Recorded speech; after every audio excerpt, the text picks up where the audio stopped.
en direct avec Corinne Grillet de l'association Welcome 66, l'association qui n'est pas présente au Festival de l'antiracisme parce que ça n'a rien à voir. Alors, Corinne Grillet, bonjour. Bonjour. Vous organisez, donc c'est une association, j'allais dire, qui recueille les migrants. Alors déjà, toujours pas. Alors ni recueil ni les migrants. Donc à chaque fois tu commences donc, tu bien. recueilles des chats, mais pas les migrants. Enfin bon, bref, vas-y, formule-le comme ça te plaît. Qui accompagne vers l'inclusion sociale et l'insertion professionnelle les exilés. Les exilés, d'accord. Je n'aime toujours pas le mot migrant, qui ne s'adapte pas au public qu'on est censé accompagner en fait. Puisque les migrants, par définition, ils continuent leur migration et ils n'ont pas vocation à s'intégrer dans le département. Comme dirait Frédéric Michalak aux Ukrainiens, vous pensez pas revenir chez vous? Quand? C'était ça là. Passage je l'ai placé, c'est toujours drôle. Bien, alors, donc tu leur fais jouer de la musique, j'ai vu. Alors ils n'ont pas besoin de moi pour jouer de la musique, hein. Ils en jouent avant pour le connaître et en fait, au contraire, on met en avant les atouts avec lesquels ils arrivent sur le territoire. D'accord. Il y a du foot aussi, j'ai vu des moments sportifs. Oui, on considère que l'inclusion sociale passe à la fois par la culture, mais aussi par la découverte du territoire et par le sport. C'est bien que vous aimiez cette idée pour la culture. C'est pas qu'un ornement, du coup, il y a une utilité. Ah nom de Dieu, c'était donc à ça que ça servait. Merci Corinne Grillet, on a bien fait de venir. Non, monsieur, imagine que je connaisse des adjoints à la culture et qui pensent que c'est juste un prétexte à mondanité. Ah, je leur passerai la vidéo. Volontiers. Donc, là, prochainement, il y a du théâtre. Oui, le projet Sketches Against Racism. En ouais, fait, tu as raison, on est en France, pourquoi pas. Ouais, voilà, je me suis dit que c'était vachement Sketch contre mieux. le racisme. Hein, j'ai trouvé que c'était vachement, que ça sonnait mieux en non, anglais. mais en fait. vient d'Angleterre. Malgré mon accent pitoyable. C'est très gentil de l'adapter d'ailleurs. Et donc, ce projet est cofinancé par le département et la région, ouais. Il faut le souligner. Et l'idée de on remercie Hermeline Malherbe et Agnès Langine, notamment, qui sont tes marraines la bonne fée. Et en fait, l'idée de départ est née de Moudassir, le jeune Éthiopien que je parraine depuis quelques années, qui voulait créer une chaîne YouTube pour expliquer les scènes quotidiennes auxquelles il était confronté de racisme, en fait, que ce soit à Perpignan ou ailleurs en France. Et l'idée a germé, et peu à peu, en fait, comme il y a eu un appel à projet de lutte contre les discriminations, j'ai proposé ce projet-là en faisant appel à Chloé Cailleux, qui est une professionnelle du théâtre de la compagnie Les Êtres Anges, et qui est formée au théâtre de l'opprimé. D'accord. Voilà.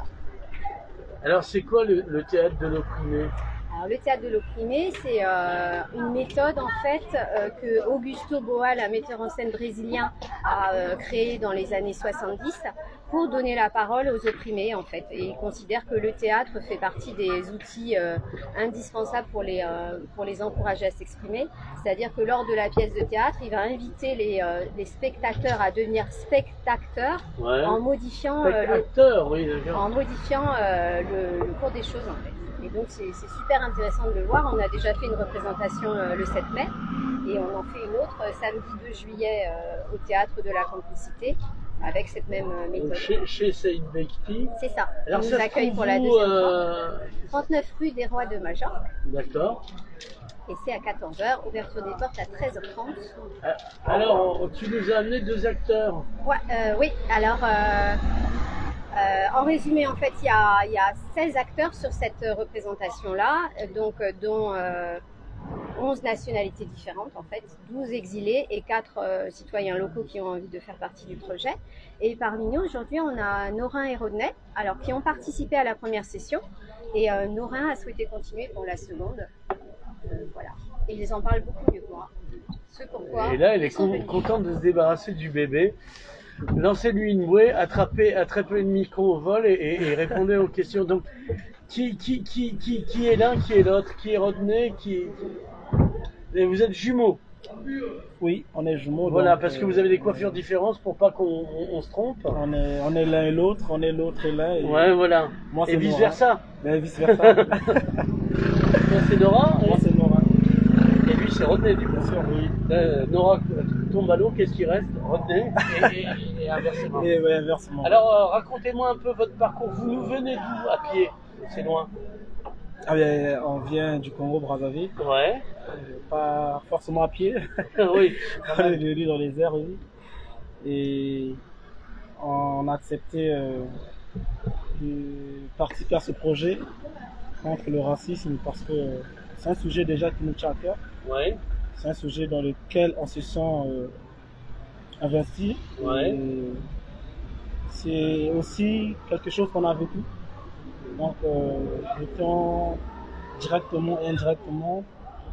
Et donc, c'est quand même important pour nous de pouvoir mettre un accent dessus par le biais du théâtre, par le biais de cette pièce où il faut mettre en interaction le public afin de pouvoir échanger et comprendre comment est-ce que on peut faire évoluer les mentalités, comment est-ce qu'on peut bousculer les mentalités et faire comprendre aux gens qu'il ne faut pas s'arrêter sur soi et aller à la rencontre. L'habit ne fait pas le moine. Ben, l'habit ne fait pas le moine, bien sûr. Ou le noir ne fait pas le migrant, ou le réfugié, ou... Oh, je m'y perds. Ben, les migrants et tous, moi je pense tous, on est tous des migrants sur Terre, tu vois. Ouais. On vient tous d'une même origine et après, c'est une migration perpétuelle qu'on vit sur Terre. Est-ce que ça t'arrange pas ce discours? Imagine, moi, je vote RN, c'est dur à avaler ce que tu me racontes. Ben non, c'est pas pour autant dire que ça m'arrange, moi et tout, non. Mais si on prend dès l'origine de l'être humain, Oui. c'est de migration en migration que le peuple se définisse. Donc on peut pas qualifier aujourd'hui, je pense, un peuple donné des migrants et tout en sachant qu'à la base tous on est des migrants. Moi, je suis issu de la migration danoise au 9e siècle, par exemple. Ben, quand je dis tous on est issus de la migration, étant donné qu'on est tous issus de l'Éthiopie, on vient tous de l'Éthiopie à l'origine. Et donc du coup c'est une migration perpétuelle et on va cesser d'être des migrants, on va cesser d'être des gens baladeurs, c'est ça. Il y a Dominique Sopo qui vient d'arriver dans sa voiture, le président de la SES Racisme, sur ça se fait du bruit.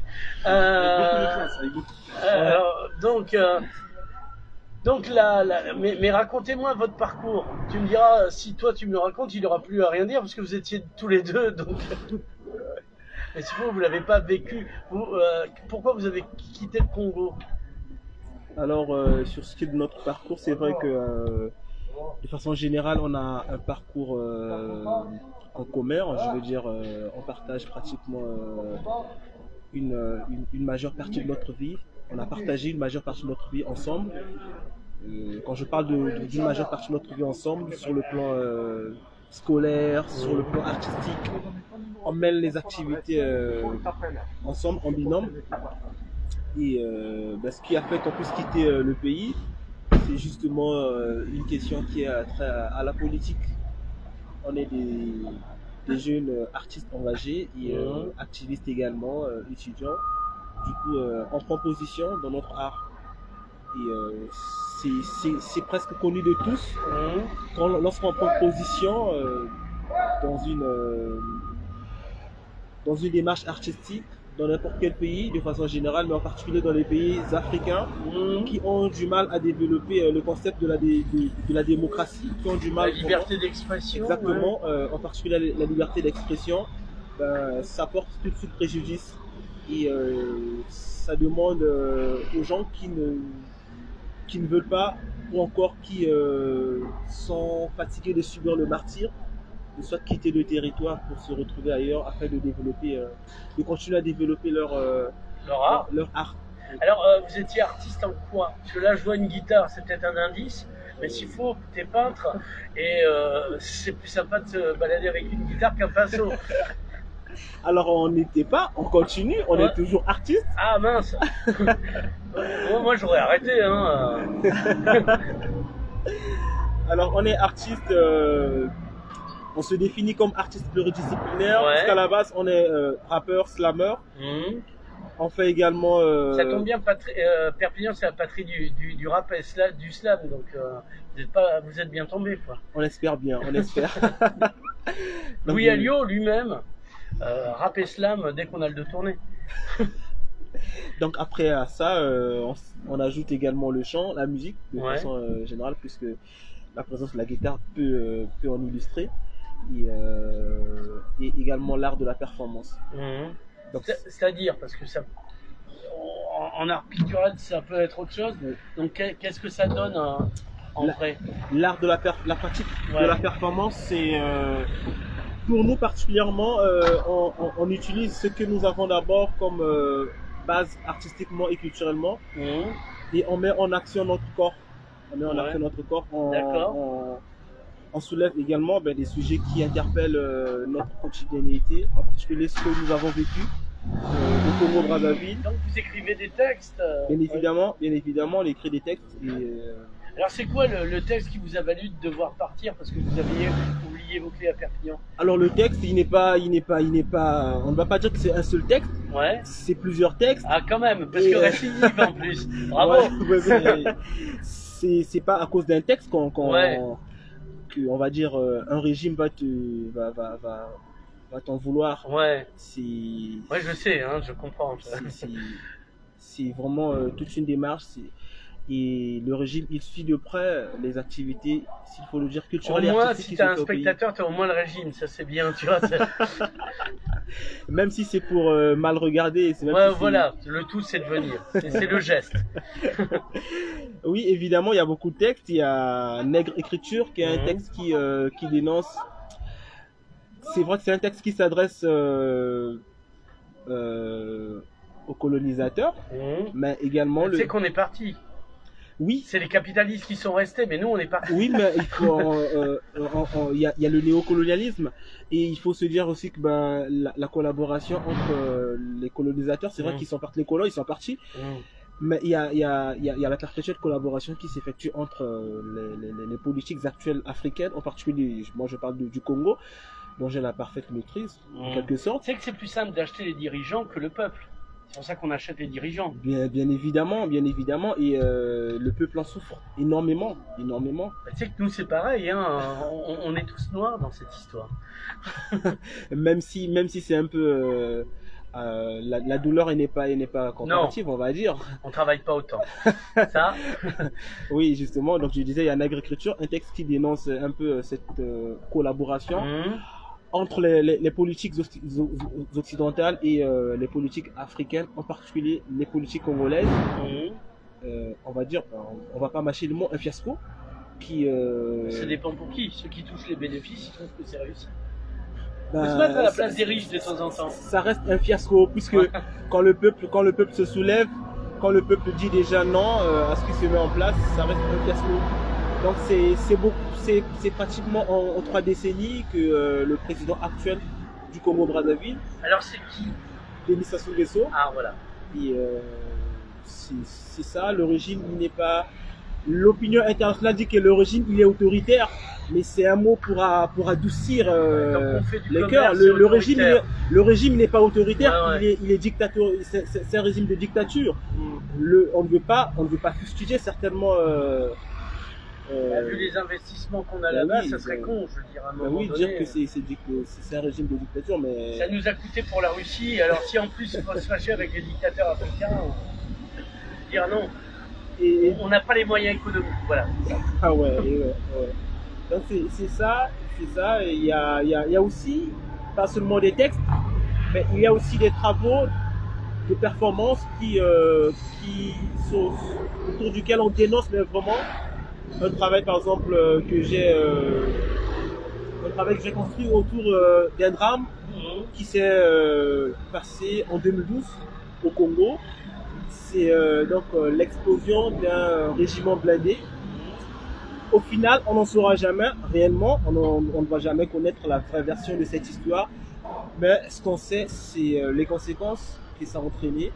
C'est tout un quartier qui a été rasé, il y a eu beaucoup de, il y a eu beaucoup de morts, et c'est le gouvernement qui se présente dans les médias pour dire avec un cœur sans reproche qu'il n'y a pas eu assez de morts, et ça c'est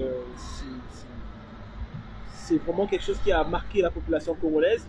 Et au final, pour la série sur le gâteau, on va dédommager les familles qui ont perdu des membres pendant ce drame avec 3 millions de francs CFA. On va dire donc on veut acheter la vie. C'est beaucoup ou c'est pas beaucoup? Ce n'est pas beaucoup. Parce que le franc CFA, faut relativiser. C'est-à-dire que combien ça fait 1 euro 650 francs CFA, ça fait 1 euro. Ouais, voilà, donc faut relativiser. Mais on nous dit 3 millions. 3 millions de francs CFA, c'est pas beaucoup parce qu'il faut sous-entendre que cette personne a perdu sa maison, cette personne a perdu le membre de sa famille. Et pour le gouvernement, donc si cette personne a perdu 5 membres de sa famille, 3 millions, 3 millions, 3 millions, 3 millions pour les 5 têtes. Et donc, après, pour soi-disant aider ces populations endeuillées, on va donc les héberger dans le quartier périphérique de Brazzaville. C'est un quartier qui est vraiment très éloigné de la ville. Il y a des gens qui travaillent en pleine ville. Il n'y a pas de bus, il n'y a pas de transport. C'est hyper compliqué les voies de communication dans les pays, on va dire que ce sont des pays pauvres. Les pays en Afrique centrale, ce sont des pays pauvres. Géographiquement, on essaie d'alléger avec des mots, on dit que ce sont des pays en voie de développement. Mais encore là, c'est des mots pour essayer. C'est plutôt positif. Avant, on disait tiers-monde, maintenant c'est en voie de développement. Après, dans 600 ans, peut-être que vous y serez arrivé, mais bon. Oui, vraiment, mais vraiment, même dans 700 ans, parce que il faut vraiment qu'il y ait un changement de mentalité pour espérer qu'on se développe. Je pense bien que c'est ce que la France a fait bien il y a de cela des lustres, je pense bien. Donc du coup, ces populations qui ont été hébergées dans ces quartiers périphériques ne pouvaient pas accéder facilement à leur lieu de travail, ce qui a été vraiment une catastrophe. C'est une affaire qui a été classée sans suite pour le gouvernement, c'était ça, c'était réglé. Et donc j'ai développé un travail artistique de performance autour de ça. C'était simple, c'est un travail qui dénonçait ce que le gouvernement a fait. Et ça rendait également hommage. C'est une performance que normalement je présente. C'est en vidéo, ça existe, on peut la voir en vidéo? La performance, non, on ne peut pas la voir en vidéo parce que pour la première fois que je présente cette performance, c'est lors d'un festival. Encore là également, les endroits culturels et artistiques au pays sont des endroits qui sont infiltrés. Du coup, toujours dans le sens qu'il n'y a pas vraiment une liberté d'expression. Et pour une deuxième fois que j'ai présenté cette performance, c'était à la place de la République à Brazzaville. Donc la performance a été censurée. On m'a obligé de modifier certains éléments, mais des éléments importants pour la mise en place de l'œuvre artistique. Et j'ai été obligé de présenter l'œuvre à moitié. Donc du coup, j'ai quitté le pays. Depuis que j'ai quitté le pays, je n'ai plus présenté cette œuvre. C'est parmi les œuvres qui dénoncent les activités, en fait, la position politique. Qu'est-ce que je veux dire? Les textes, vous les avez accumulés ou vous les avez écrits quelque part ou pas? Alors les textes, non, on les a pas publiés parce qu'on les déclame. On les déclame en forme de slam, on les chante également et donc on les a pas écrits dans un bloc, non. Non, parce que ça pourrait être publié. Oui. C'est un acte politique au passage. Justement, c'est un projet de publier nos textes. Oui. Est-ce que vous pouvez là nous déclamer, un peu comme le monsieur derrière, de vos textes justement? Pour que, comme on dit en catalan, nos fa 5 cèntims para avoir le gust. Même si je n'ai pas compris. Vous ne parlez pas catalan? Ben non. Vous ne voulez pas vous intégrer? Bientôt, ça ne va pas tarder. Bientôt en catalan. Ça ne va pas tarder certainement. Oui, un extrait d'un texte. Oui. Écrivain de la littérature de ma terre, j'ai le divin qui hurle dans mon cœur, impossible de me taire. Un bout de souffle me suffit pour me faire violence afin de quitter l'état prolétaire. Je n'accuse aucune injustice humaine. La justice, tout simple, me rend fier. J'avance avec un cœur qui bat. On me dévance, mais je reste brave. J'avance avec un cœur qui bat. On me dévance, je reste brave. Alors ça c'est un extrait, c'est l'extrait d'un de nos textes qui est intitulé Nègre Écriture, le texte dont je parlais tout à l'heure. Nègre Écriture, c'est ce texte qui est normalement accompagné d'une musique et d'un refrain chanté par un chœur gospel. Ah, très bien. Alors c'est pas ce qu'on va voir, puisqu'on revient au théâtre contre le racisme, mais elle le disait mieux comment en portugais. Donc vous jouez quoi dans cette pièce? C'est quoi? Comment vous l'avez écrit? Vous la jouez quelque part? Comment s'est mis en place les sketchs ou la pièce contre le racisme? Déjà à la base,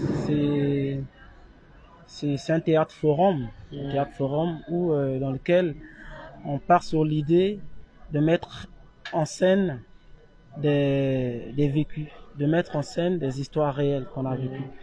Et on part pas du fait qu'on doit faire des scripts pour faire comme un théâtre normal et tout, en fait de faire la répartition des personnages.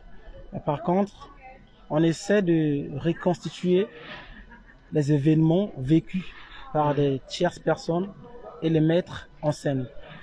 Donc, du coup, que celui qui a vécu cet événement essaie de reconstituer, donc met en place des acteurs, dispose la scène et en cela, on crée un discours sur le son. Bien sûr, il y a une répétition qui se fait. La répétition, elle permet juste pour mettre en condition les acteurs. Mais la répétition ne permet pas pour mémoriser des textes, pour élaborer des textes. Non, pas du tout. La répétition, par contre, permet juste de mettre en condition les acteurs afin de pouvoir prévenir une éventuelle interaction avec le public qui sera sur place. Parce que le but du théâtre forum, c'est ça. C'est de pouvoir interagir avec le public.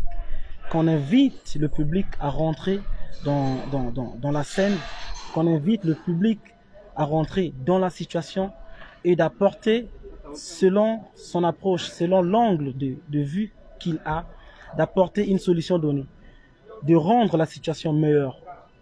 Donc, selon lui, il trouve que c'est mauvais ce que ces tierces personnes ont vécu dans telle situation. Et lui, il propose qu'est-ce qu'il aurait fait s'il était présent lors de cet événement. Alors, je rassure les gens, ils n'auraient rien fait. Comme d'habitude, les gens ne font rien. C'est pour ça que ce monde continue à être comme ça. Je pense bien qu'il y a certaines personnes qui font quelque chose. Parce que si l'association Welcome a mis en place ce projet, elle espère bien qu'il y a des gens qui font quelque chose. Et elle ne fait pas quelque chose, sinon elle serait au festival de SOS Racisme. Si elle n'est pas invitée, comment est-ce qu'elle peut y être? Je pense bien qu'il y a toute une hiérarchie, à moins que je me trompe, c'est un festival, il y a une organisation qui est mise en place et on ne se présente pas dans un festival sans être invité, je pense. À moins que je me trompe. En général, on peut faire comme ça. Débarquer sans être invité. Sinon, j'ai connu Gengis Khan qui s'est investi dans plein de festivals. Dans plein de festivals, on l'avait pas vraiment invité. Oui, là encore, il faut.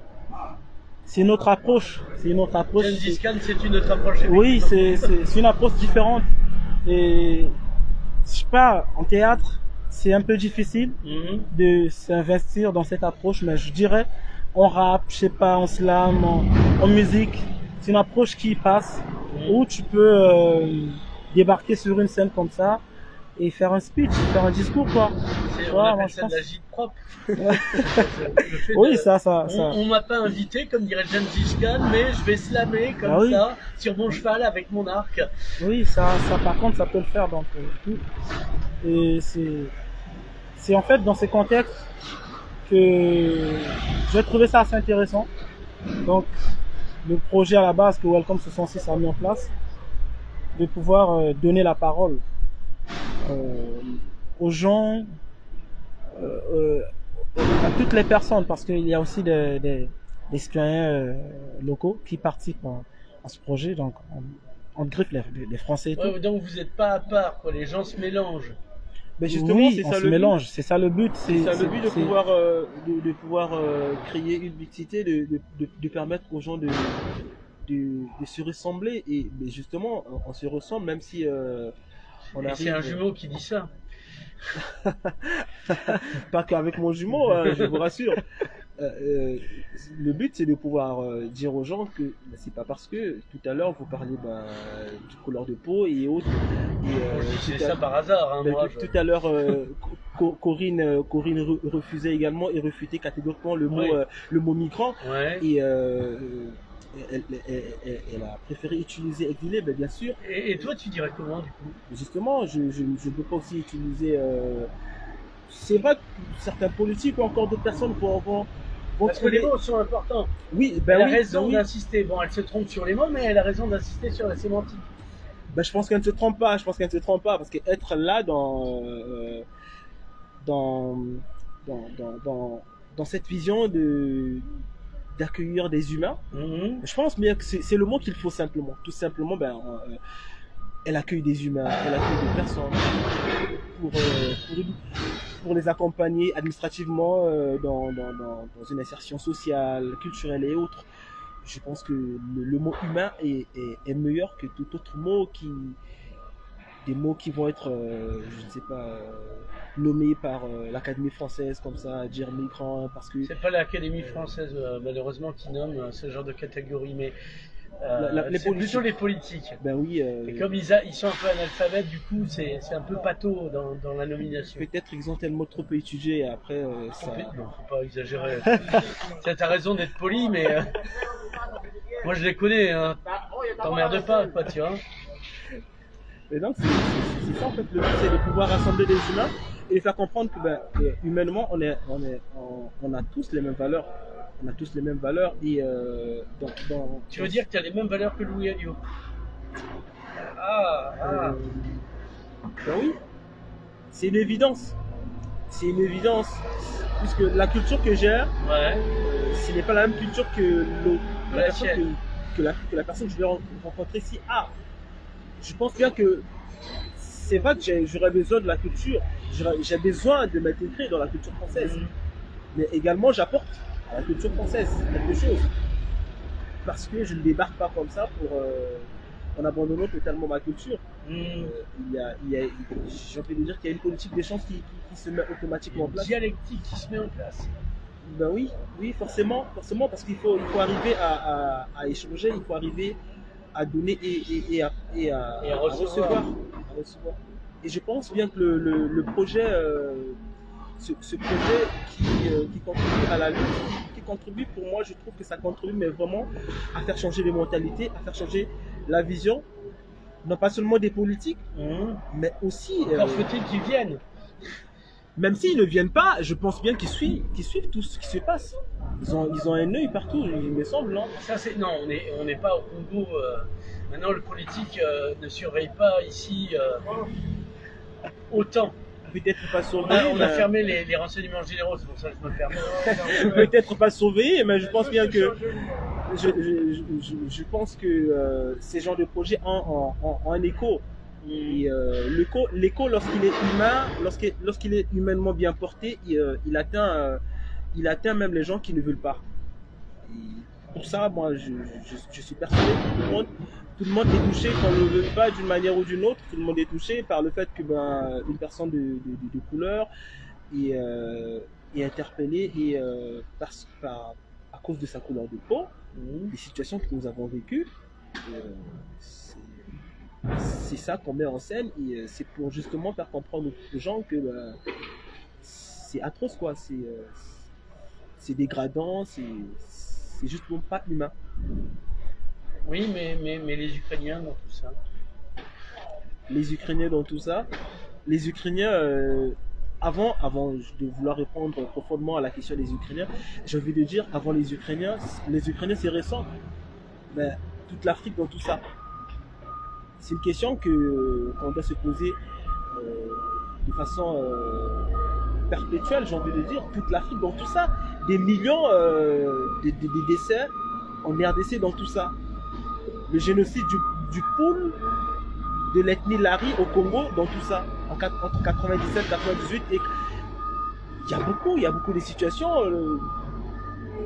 Les Ukrainiens, ok, oui, les Ukrainiens dans tout ça, mais comme le disait beaucoup de politiques, on dit que les Ukrainiens étaient mieux accueillis en France que les exilés africains. Alors ça, le maire n'est pas venu vous chercher en bus, c'est vrai.